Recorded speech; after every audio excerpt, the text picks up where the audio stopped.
So yun, good morning sa atin dyan mga kalapatids. Flex lang natin tong ating mga YB. Ito si Yellow. Ayan, napakaganda. So, kulit pa. Kabababa lang nila galing sa tambay. Alam mo na, maraming poste dito. Ayan.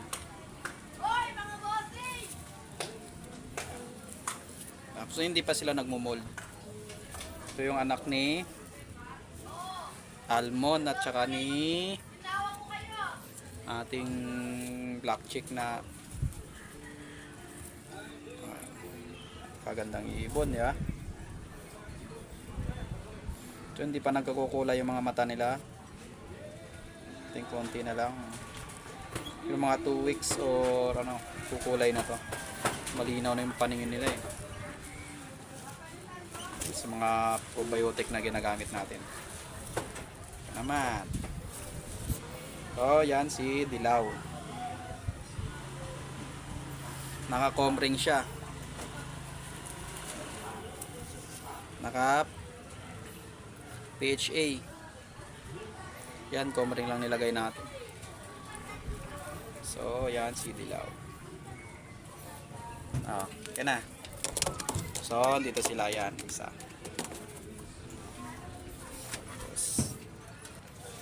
So, ito naman yung kapatid niya. Hen yun si Dilaw eh, hen. Ito naman si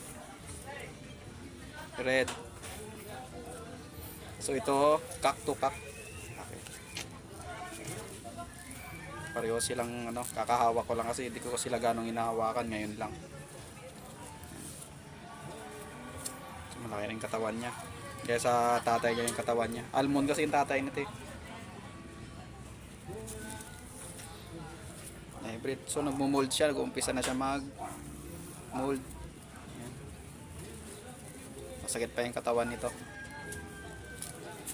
Ayan. Nag-mold siya oh. Medyo nag-ano na. So naka-PHA din to. PHA. 2025. Pakagandang ibon.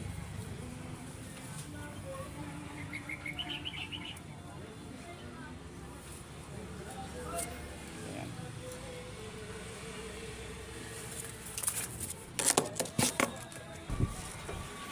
So ito yung si Grisel. Napakagandang Grisel Yung malalaki talaga sila. Large speed. Malaki kasi yung tatay nito tsaka yung nanay. Ay yung nanay oh. Yan. Ito si Grisel. Yeah. Malaki yan sila. So naka ano yan, naka Belgium, Singsing Belgium. Gift bird lang sa atin yan. So ito yung labas nila.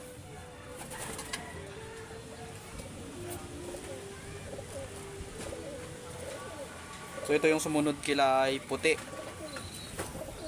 Kaso si puti nabigla yata. Tinakauwi.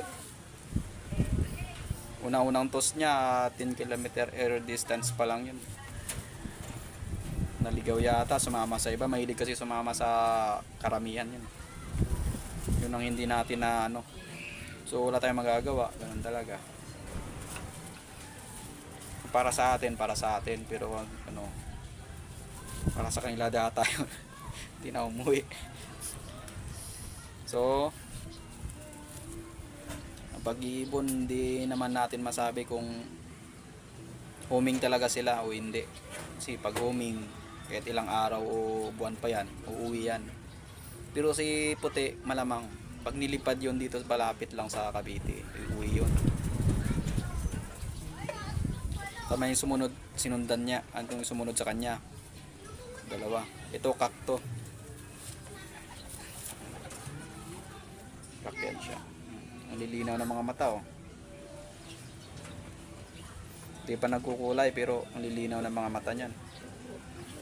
Nagkukulay pa lang sila, nag-uumpisa pa lang magkulay. Sana hindi sila gumaya kaya ano. Pero ito Ayan, try lang tayo. Malaki siya.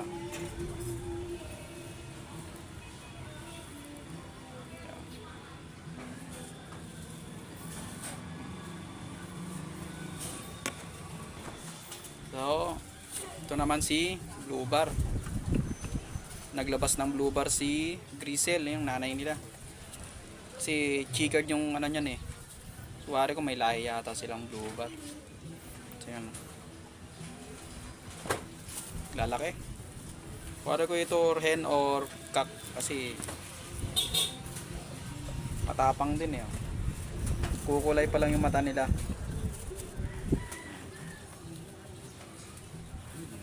Ibon yun, diba? Sabi, malakas si Rasiro, mag isang buwat kalahati pa lang to.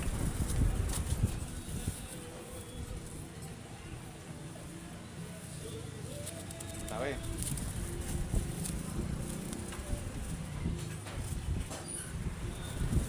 so nagmumold pa lang sila, siguro pagtapos ng mold, so nagro-ronda na sila eh. Sisimula na sila mag groupings pag pinapakawalan.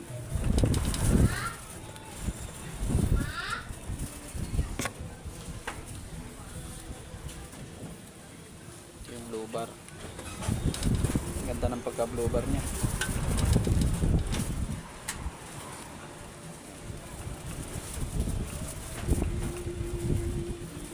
Sisimula pala magkulay yung mata. Ayan. Ito yung ating pang ano ngayon, pang summer ngayon. So, makahanap tayo ng magandang club. Malapit lang dito sa ano. Pag mga Dasma kasi medyo malayo na eh. Dito lang sa 13.